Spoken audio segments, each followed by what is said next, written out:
औरत ने एक बिल्ली को प्यासा मार दिया, बांध दिया था उसको, बिल्ली को, बेजबान थी बिल्ली, इंसान तो नहीं है। तो उस बेजबान पर जुल्म की वजह से उस औरत को जहन्नम में डाल दिया गया। तो जिस मजहब में, आप तसव्वुर कीजिए कि जिस मजहब में बेजबान बिल्ली का इतना अहम मकाम है कि उस पे आप जुल्म करेंगे सजा मिलेगी आपको, तो आप अंदाजा लगाइए कि उस मजहब में एक मुसलमान का दूसरे मुसलमान पर कितना बड़ा हक होगा। और फिर मुसलमानों में आ जाओ तो आपस में रिश्तों में जितना जैसे रिश्ता करीब होता जाएगा वैसे ही हक भी बढ़ता चला जाएगा। और बेजबान पे रहम करने का भी सवाब है। बुखारी शरीफ में हदीस मुकर्रर है, एक जगह से ज्यादा आई है। हुजूर इरशाद फरमाते हैं कि एक बदकारा औरत थी, बदकारा, कानत फाहिशतन, बदकारा औरत थी। पहले ये व्यवस्था नहीं होती थी पानी की जैसे अब है। पहले तो कुएं से निकाल के पीते थे ना पानी। इस वक्त जो जनरेशन है नौजवान, इनको तो समझाना पड़ेगा कि तुमने वो दौर नहीं देखा जो तुम्हारे बाप दादाओं ने देखा है। आपने तो आंख खोली है अपनी तो माशाल्लाह लाइट देखी है आपने, और आपके बाप दादाओं ने वो जमाना देखा है कि लाइट ऐसे आती थी कारी इलियास साहब जैसे अपने संबल में ट्रेन आती है, आती ही नहीं है। खैर, तो वो दौर था। वो बेचारी औरत जा रही थी, गुजरी हुई, उसको प्यास लगी, उसने पानी पिया। बुखारी शरीफ की हदीस है, ये कहानी शरीफ नहीं है, हदीस शरीफ है। हाँ, झूठी बात नहीं है, ये हुजूर का फरमान है। उसने पानी नोश किया। खैर, उसने प्यासे कुत्ते को देखा, उसे भी उसने पानी पिला दिया। उसको बस तरस आ गया प्यासे कुत्ते को देख के, बस ख्याल आया, रहम आया, उसने उस कुत्ते को पानी पिला दिया। अल्लाह की रहमत देखो साहिबो, अल्लाह कितना खुश होता है दूसरों पर रहम दिली करने से, दूसरों पे दया करने से, दूसरों पर प्रेम के गुलाब खिलाने से, मोहब्बत के दीप जलाने से कितना खुश होता है अल्लाह पाक कि उस प्यासे कुत्ते को पानी पिलाने की वजह से खुदाए पाक ने उस बदकारा औरत को माफ फरमा दिया, जन्नत में मकाम अता फरमा। इसलिए मैं अक्सर वो 4 मिसरे पढ़ा करता हूँ, आपने मेरी तकरीरों में सुने होंगे कि जब बेज़बान को पानी पिलाने का इतना सवाब है तो इंसान को पानी पिलाने का कितना सवाब होगा। हुस्न अखलाक की अनमोल निशानी दे दो, गम के ठहरे हुए दरिया को रवानी दे दो। तुम हुसैनी हो तो एहसान के मशकीज़े से कोई दुश्मन भी अगर मांगे तो पानी दे दो।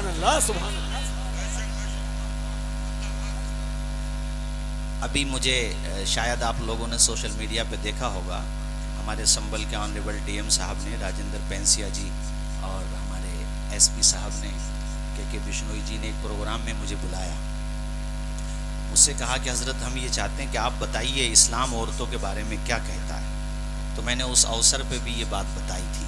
मैंने कहा इस्लाम सिर्फ इंसानों की बात नहीं करता, और जहाँ तक बात औरतों की है तो खुदा की कसम इस्लाम वो मजहब है। ये तो सिर्फ नारे दिए जाते हैं, बेटी बचाओ, बेटी पढ़ाओ। मेरे पैगंबर तो वो हैं कि जिनका नसब ही अल्लाह पाक ने बेटी फातिमा जहरा से चलाया है। अल्लाह ताला ने दुनिया को बता दिया कि बेटियों को जमीन में गाड़ने वालों, बेटियों को जिंदा दरगोर करने वालों, होश के नाखून लो। अगर बेटियां हकीर होती, कमतर होती, तो मेरी सबसे अजीम चहीते, मेरे पसंदीदा, मेरे महबूब, महबूबों के महबूब इमामुल मुरसलीन, जिनके सत्ते में मैंने कुल कायनात को बनाया है, उसकी संतान में बेटी से नहीं चलाता। मेरे खुदा ने दुनिया को बता दिया कि चमकता रहता है दिल का जहान बेटी से, जमाने भर की बड़ी शान बेटी से। जरूरी तो नहीं बेटों से नाम रोशन हो, मेरे नबी का चला खानदान बेटी से। इतना प्यारा मजहब है हमारा। जोर से बोलो इस्लाम। क्या मजहब है हमारा? जोर से बोलो, ऊंचा बोलो, क्या मजहब है? मुफ्ती साहब क़िबला तशरीफ फरमा है। मैंने बताया ना, ये बेहतरीन अदीब भी हैं। ये मदारिस से फारिगीन को पढ़ाते हैं। जो तलबा फारिग हैं इदारों से, यानी फारिग होकर के आते हैं तो वहाँ तखस्सुस करते हैं इनके, वहाँ जाकर माशाल्लाह उन्हें पढ़ाते हैं। बाकी हमारे उलमा आप देख रहे हैं जम्मे गफ़ीर है। सुनो, हमारे वहाँ ये किताबों में पढ़ाया जाता है कि तुम अगर नहर पर भी वुज़ू कर रहे हो, वहाँ पे पानी का चश्मा जारी है, पानी जारी है, वहाँ पर भी ज़रूरत से ज़्यादा पानी इस्तेमाल ना करो, पानी का इसराफ ना करो। तो ये जो मस्जिदों में या मदरसों में या और जगहों पे आजकल टंकियां लगी हुई हैं, इसको खोल के छोड़ न दिया करो। पानी की अहमियत रागिस्तान वालों से पूछो, जो रेगिस्तानी इलाकों में रहते हैं उनसे पूछो, जिन्हें पानी नहीं मिल रहा कि पानी की एक बूंद कितनी कीमती होती है। इसलिए कभी भी पानी को जाये न करो। मैं कहा करता हूं कि जिस मजहब में जरूरत से ज्यादा पानी बहाने की इजाजत नहीं है मौलाना आमिल साहब, उस मजहब में किसी बेगुनाह का खून बहाने की इजाजत कैसे हो सकती है। इसीलिए वेलकम सीलमपुर, जाफराबाद, दिल्ली के विभिन्न हिस्सों से आने वाले मेरे तमाम तालीम याफ्ता हजरात, बुजुर्गों, दोस्तों, नौजवान साथियों, डंके की चोट पर स्वामी शंकराचार्य लक्ष्मी जी ने मुंबई की सरजमीन पर 25 से 30 हजार की भरी सभा में कहा था, वो झूठ बोलते हैं जो ये कहते हैं कि इस्लाम आतंकवाद का दर्ज देता है। इस्लाम तो वो है कि न गोला, न बारूद, न बम से, इस्लाम तो फैला है मोहम्मद के करम से। सुभान अल्लाह, सुभान अल्लाह, सुभान अल्लाह, नारे तकबीर, नारे रिसालत, उलमाए अहले सुन्नत, सुभान अल्लाह, सुभान अल्लाह। इस्लाम तो इतना प्यारा मजहब है। हुकूक की बात आई, कारी इलियास साहब ने जहन बनाया। मैंने पहले ही कहा था कारी साहब से कि भाई कम से कम 60 मिनट तो जरूर देना ताकि मैं अपनी बात कह सकूं। मुफ्ती साहब हमारे माशाल्लाह अजीजुल कद्र मेरे बड़े भाई, वैसे ये मुझे बड़ा मानते हैं, इनकी शफकत है। नूरुन नबी के इमाम हमारे हज़रत मौलाना मोहम्मद अली साहब, ये उसी इदारे से फारिग हैं जिस इदारे में मैंने भी तालीम हासिल की है। उनके करीब में मुदर्रिस साहब भी बैठे हुए हैं माशाल्लाह। अल्लाह ताला सबको सदा बहार रखे, ज़ोर से बोलिए आमीन। मुस्तफ़ा मस्जिद से भी तशरीफ़ लाएँ, अलग अलग जगहों से अल्लाह पाक सबको खूब बरकतें अता फरमाए। और आपके जलसे में आवाम में आस पास के लोग नहीं हैं, बल्कि संगम विहार से हमारे इलियास भाई तशरीफ लाएं, मुफ्ती इलियास साहब और हमारे कारी साहब। जब हम बहुत छोटे थे तो हम अपने कारी साहब की तकरीर सुना करते थे माशाल्लाह। अल्लाह ताला हमारे हजरत मौलाना मुशर्रफ साहब, यहाँ तो खुतबा भी इतने हैं कि फजर की अजान हो जाएगी मगर फहरिस खत्म नहीं होगी अगर सबका नंबर लगाया जाए। अल्हम्दुलिल्लाह, जोर से बोलिए अल्हम्दुलिल्लाह। खैर, मैं ये बात बताना चाह रहा था, वो हदीस मुझे इस मौके पे याद आई, इससे इबरत मिलती है। अल्लाह पाक अमल की तौफीक अता फरमाए, आमीन। पड़ोसियों के हुकूक भी बताऊंगा, माँ बाप के भी, जो हज़रत ने हुक्म दिया है, मगर मैं पहले थोड़ी तमहीद बांधूं ताकि आपको पता चले कि हुकूक की अहमियत कितनी बड़ी होती है। आज हम यूं ही इग्नोर कर देते हैं। अखलाक इतने बिगड़ गए हमारे और आपके, पूछो मत बस। ये हदीस सुनो, हुजूर ने इरशाद फरमाया सहाबा से, सहाबा ये बताओ तुम में सबसे ज़्यादा, अल्फाज ये हैं कि ये बताओ सहाबा सबसे बड़ा मुफलिस कौन है। उसमें तुम में के अल्फाज नहीं है, मतलब सबसे बड़ा मुफलिस कौन है। फकीर, मुफलिस फकीर से भी नीचे दर्जे का होता है। मुफलिस कौन है? अब जाहिर है इसका सवाल आप भी यही दोगे, इसके जवाब आप भी यही दोगे कि भाई जिसके पास खाने पीने को ना हो, रहने को मकान ना हो, पहनने को कपड़े ना हो, यही तो जवाब दोगे। सहाबा ने भी यही जवाब दिया। हुजूर ने फरमाया कि मुफलिस कौन है? कहा या रसूलल्लाह इसके बाद खाने पीने को ना हो, पहनने को कपड़े ना हो, सर छुपाने को छत ना हो। हुजूर ने फरमाया नहीं, सुनो दिल्ली के भाइयों सुनो, और इसे लिख के ले जाओ दिल की तख्ती पे और मोबाइल में रिकॉर्ड करो, दूसरों को भेजो ताकि तुम्हें पता चले कि सबसे बड़ा मुफलिस कौन है। हुजूर ने इरशाद फरमाया सहाबा जानते हो सबसे बड़ा मुफलिस कौन है? फरमाया सबसे बड़ा मुफलिस वो है जो क़यामत के दिन नेकियों के अंबार लेके आएगा। ताज्जुब हो रहा ना? ताज्जुब हो रहा कि नहीं? नेकियों के अंबार होंगे उसके, बहुत नेकियां होंगी उसके पास, कमी नहीं होगी नेकियों की। हैरत से देखने लगे सहाबा, या रसूल अल्लाह नेकियों के अंबार फिर भी वो मुफलिस? हुजूर ने फरमाया बात यह है कि वो अपने साथ नेकियां तो लाएगा मगर दूसरों के हुकूक भी लेकर के आएगा। किसी का दिल दुखाया होगा, किसी को बेवजह तकलीफ पहुंचाई होगी, किसी को नाहक गाली दी होगी, अजियत पहुंचाई होगी, किसी का हक मारा होगा, किसी की पैसे मार लिए होंगे, किसी को उसने उसका हक मार के दिल दुखाया होगा। सहाबा हैरत से हुजूर को देख रहे हैं।